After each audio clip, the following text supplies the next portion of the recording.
पहले वीडियो में देखे कि मोहम्मद साहब का जन्म, उनके द्वारा इस्लाम धर्म की स्थापना, कुरान की रचना इत्यादि। और आज इस वीडियो में हम लोग पढ़ेंगे कि मोहम्मद साहब इस्लामिक राज्य की स्थापना करते हैं। कहाँ करते हैं, यहाँ से शुरुआत करें। तो आप सभी लोगों को एक बार फिर से सक्सेस 95 में स्वागत है। तो चलिए शुरू करते हैं।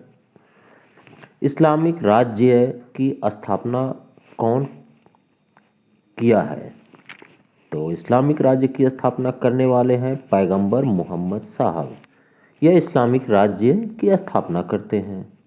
कहाँ करते हैं इस्लामिक राज्य की स्थापना, ये भी बात है। तो मदीना में इस्लामिक राज्य की स्थापना करते हैं, तो इसकी राजधानी भी रही होगी। तो इस्लामिक राज्य की राजधानी मदीना ही होती है। अब राज्य का गठन हो गया। शासक कौन होंगे? तो शासक स्वयं पैगंबर मोहम्मद साहब थे। पैगंबर मोहम्मद साहब स्वयं शासक हुए। जब शासक हुए तो राज्य चलाने का एक आधार होगा, एक कानून होगा। तो किस आधार पर राज्य का कानून चलेगा? वह है कुरान। कुरान के हिसाब से राज्य का प्रारंभ होगा। अब राज्य कुरान से चलेगा। तो कुरान में किन बातों की विशेषता दी गई है?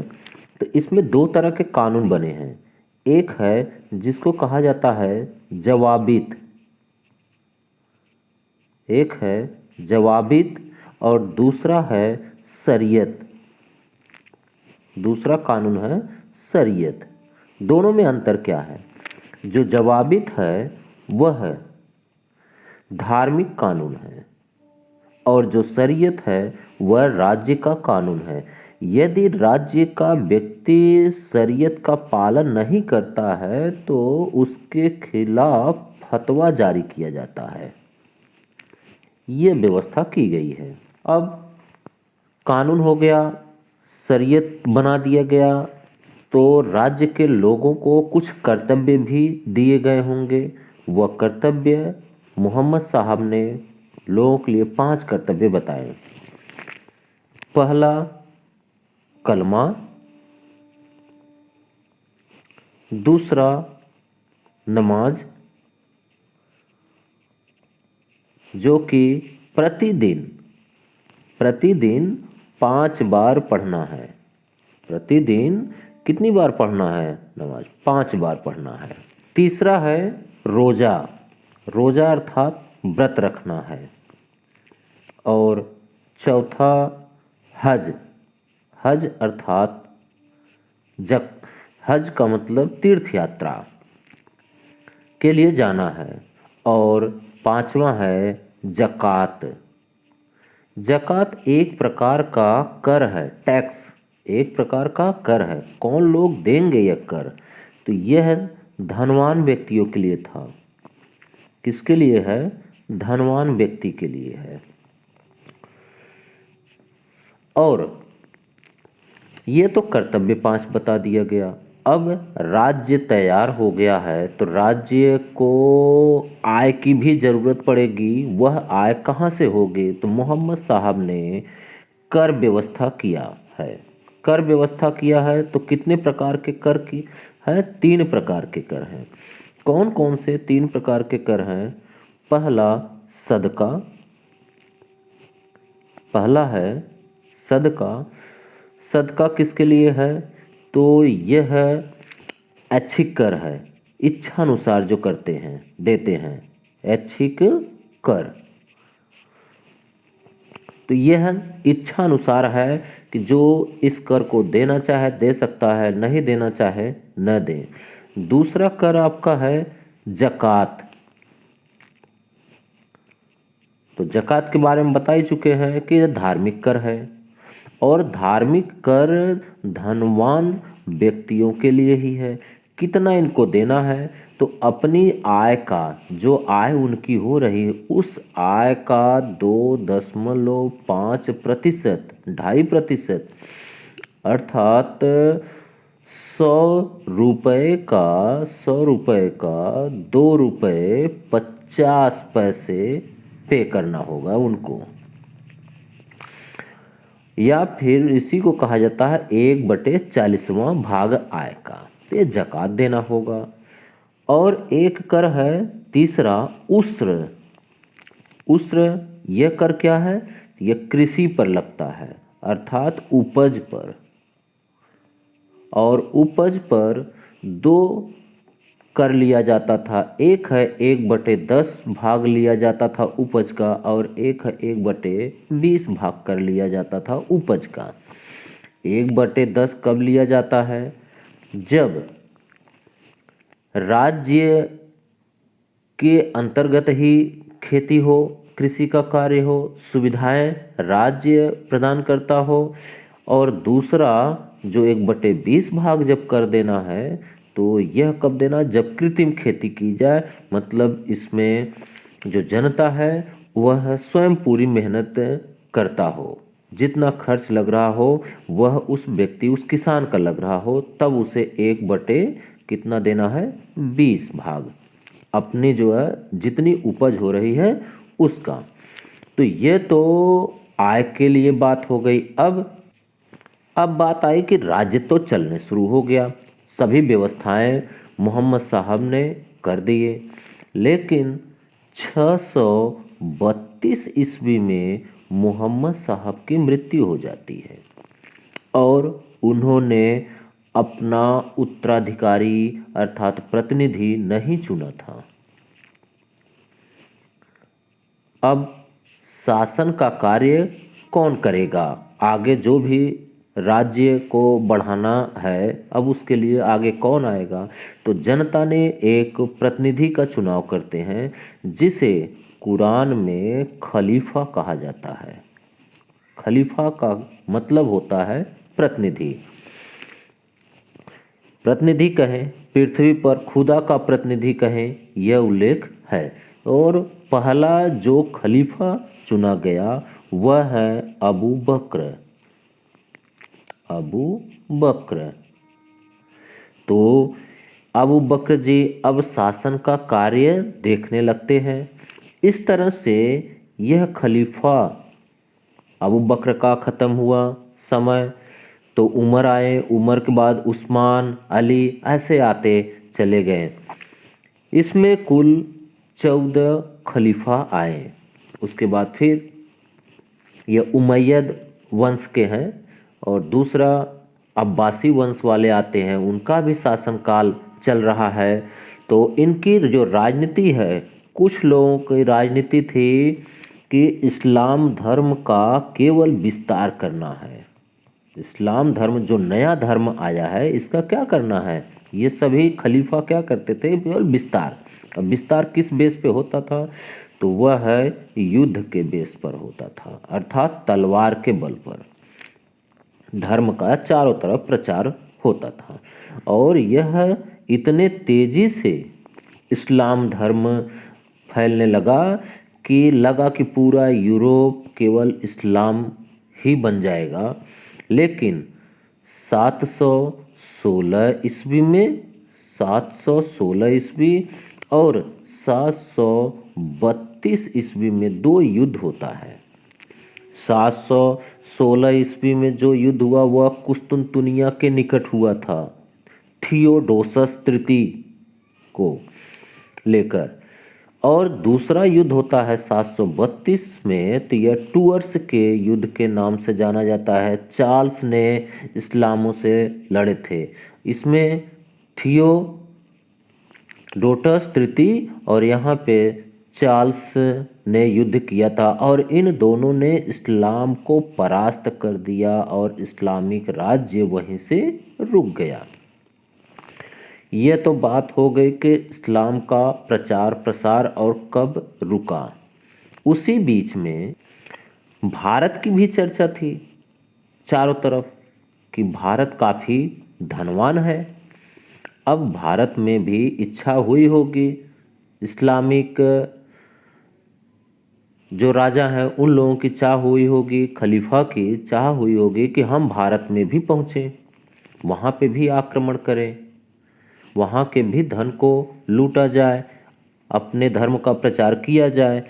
तो यह प्रारंभ होता है भारत में अरबों का आक्रमण। तो थोड़ा अब स्थिति देख लेते हैं कि सिंध पर आक्रमण से पहले उसके अगल बगल की स्थिति कैसी थी और उसके बाद सिंध की स्थिति, यह जानने की कोशिश करेंगे। तो सिंध जो भारत था, भारत में जो सिंध है, सिंध से कुछ अफ़गानिस्तान है और अफ़गानिस्तान के बगल में ईरान है, ईरान के बगल ये यूरोप। तो यहाँ ईरान में अरबों का आक्रमण 643 ईस्वी में हुआ था और इस ईरान पर पूरी तरह से कब्जा हो गया। लेकिन इससे पहले भी कोशिश हुआ था सिंध पर आक्रमण करने के लिए और इन्होंने सिंध पर आक्रमण किया भी था, लेकिन पूरी तरह से कब्जा नहीं कर पाए। तो कब कब हुआ था जरा यह भी देखें। तो एक युद्ध हुआ 636 ईस्वी में, मोहम्मद बिन कासिम से पहले की बात हो रही है। यहाँ पे कितने युद्ध हुए हैं। तो 636 में हुआ था। इस समय खलीफा थे उमर। खलीफा कौन थे? उमर थे। और यह युद्ध हुआ कहाँ था? तो यह सिंध से होते हुए यह मुंबई तक आ गए। मुंबई के थाना में युद्ध हुआ था, मुंबई के थाना में युद्ध हुआ। दूसरा युद्ध जो हुआ था वह, अच्छा एक बात और कि जो 636 में युद्ध हुआ था भारत के अंदर, तो पहला यही आक्रमण है जब अरबों ने भारत पर आक्रमण किया, अर्थात अरब का और भारत का संपर्क हुआ था पहली बार। दूसरा युद्ध हुआ था 644 ईस्वी में। इस समय खलीफा कौन थे? तो इस समय खलीफा 644 में उस्मान थे। और यह युद्ध जो हुआ था यह अब्दुल्ला के नेतृत्व में हुआ था, अब्दुल्ला के नेतृत्व में यह युद्ध। थाना पे जो युद्ध हुआ यह तो सफल नहीं हो सका था, लेकिन जो अब्दुल्ला के नेतृत्व में हुआ, सिंध पर कब्जा भी कर लिए। लेकिन उनके कैसी मानसिकता थी कि वह भारत में अपना राज्य स्थापित करना नहीं चाहते थे और वापस आ गए। वहाँ पे कहा जाता है कि उनको फल वगैरह की कमी मिलने लगी और पानी की या वहाँ के पर्यावरण की व्यवस्था उनके हिसाब से अच्छी नहीं थी और वह वापस आ गए। अगला जो युद्ध हुआ था 659 में हुआ था, 659 ईस्वी में। यह हुआ था अल हरीस के समय में। अल हरीस सेनापति था, उसके टाइम में इसके नेतृत्व में हुआ था और यह मारा गया। एक और युद्ध हुआ था 664 ईस्वी में। यह अल मुहल्लम के समय में हुआ, अल मुहल्लम। यह भी व्यक्ति मारा गया। इसी बीच में एक घटना होती है। उस समय जो राजा, जो खलीफा थे वह वलीद थे, दशमिक के खलीफा वलीद, इनके समय में। और गवर्नर जो था, इराक का गवर्नर, वह हज्जाज था। गवर्नर कौन था? तो हज्जाज था। कहा जाता है कि जो श्रीलंका है, श्रीलंका के राजा ने वलीद को उपहार में एक जहाज भेंट किया जिसमें कुछ स्त्रियां थी जिसके माता पिता की मृत्यु हो चुकी थी। और उनको जहाज के द्वारा यह भेज तो दिए। अब यह पहुंचा सिंध के देवल बंदरगाह पर, सिंध के देवल बंदरगाह पर, और उस बंदरगाह पर पहुंचते ही यहाँ जो लुटेरे थे उस जहाज को लूट लेते हैं। हज्जाज को बड़ा कष्ट हुआ। हज्जाज यहाँ की सूचना भेजा सिंध के राजा के पास। सिंध का राजा कौन था? तो उस समय सिंध का राजा दाहिर था। दाहिर के पास जब हज्जाज अपनी सूचना भेजता है कि हमारे जहाज का जो हर्जाना है उसको दे दो, तो दाहिर ने मना कर दिया कि वो तो लुटेरे लूट के लेके गए हैं, उससे हमसे क्या मतलब है। हज्जाज गुस्से में आ जाता है और यह खलीफा वालिद से परमिशन लेता है कि हम भारत पर आक्रमण करना चाहते हैं। वालिद परमिशन दे देता है, इजाज़त दे देता है और हज्जाज आक्रमण की तैयारी कर देता है। हज्जाज अपने एक सेनापति को भेजता है 711 ईस्वी में और उसका नाम था उबैदुल्ला।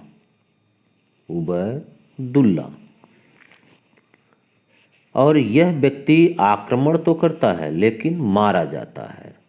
फिर हज्जाज भेजता है बुदैल को। बुदैल भी मारा जाता है। तीसरी बार 17 वर्षीय एक व्यक्ति जो कि हज्जाज का यह दामाद भी था और उसी का यह भतीजा भी था। हज्जाज इसे सिंध पर आक्रमण करने के लिए भेजता है। कब भेजता है? 712 ईस्वी में। तो आक्रमण से पहले अब हम लोग अगले वीडियो में यह देखेंगे कि किस किस मार्ग से भारत में अरब आते थे, भारत के बंदरगाह कौन कौन से हैं जहां से व्यापार अरब के साथ होता था, और यह जब मोहम्मद बिन कासिम भारत में आक्रमण करता है तो अपने भारत की स्थिति उस समय कैसी थी। तो यह सभी जानकारी अगले वीडियो में लेंगे। यदि आप लोगों को वीडियो पसंद आए तो प्लीज़ आप इसे लाइक और सब्सक्राइब ज़रूर करिए, शेयर करिए। धन्यवाद।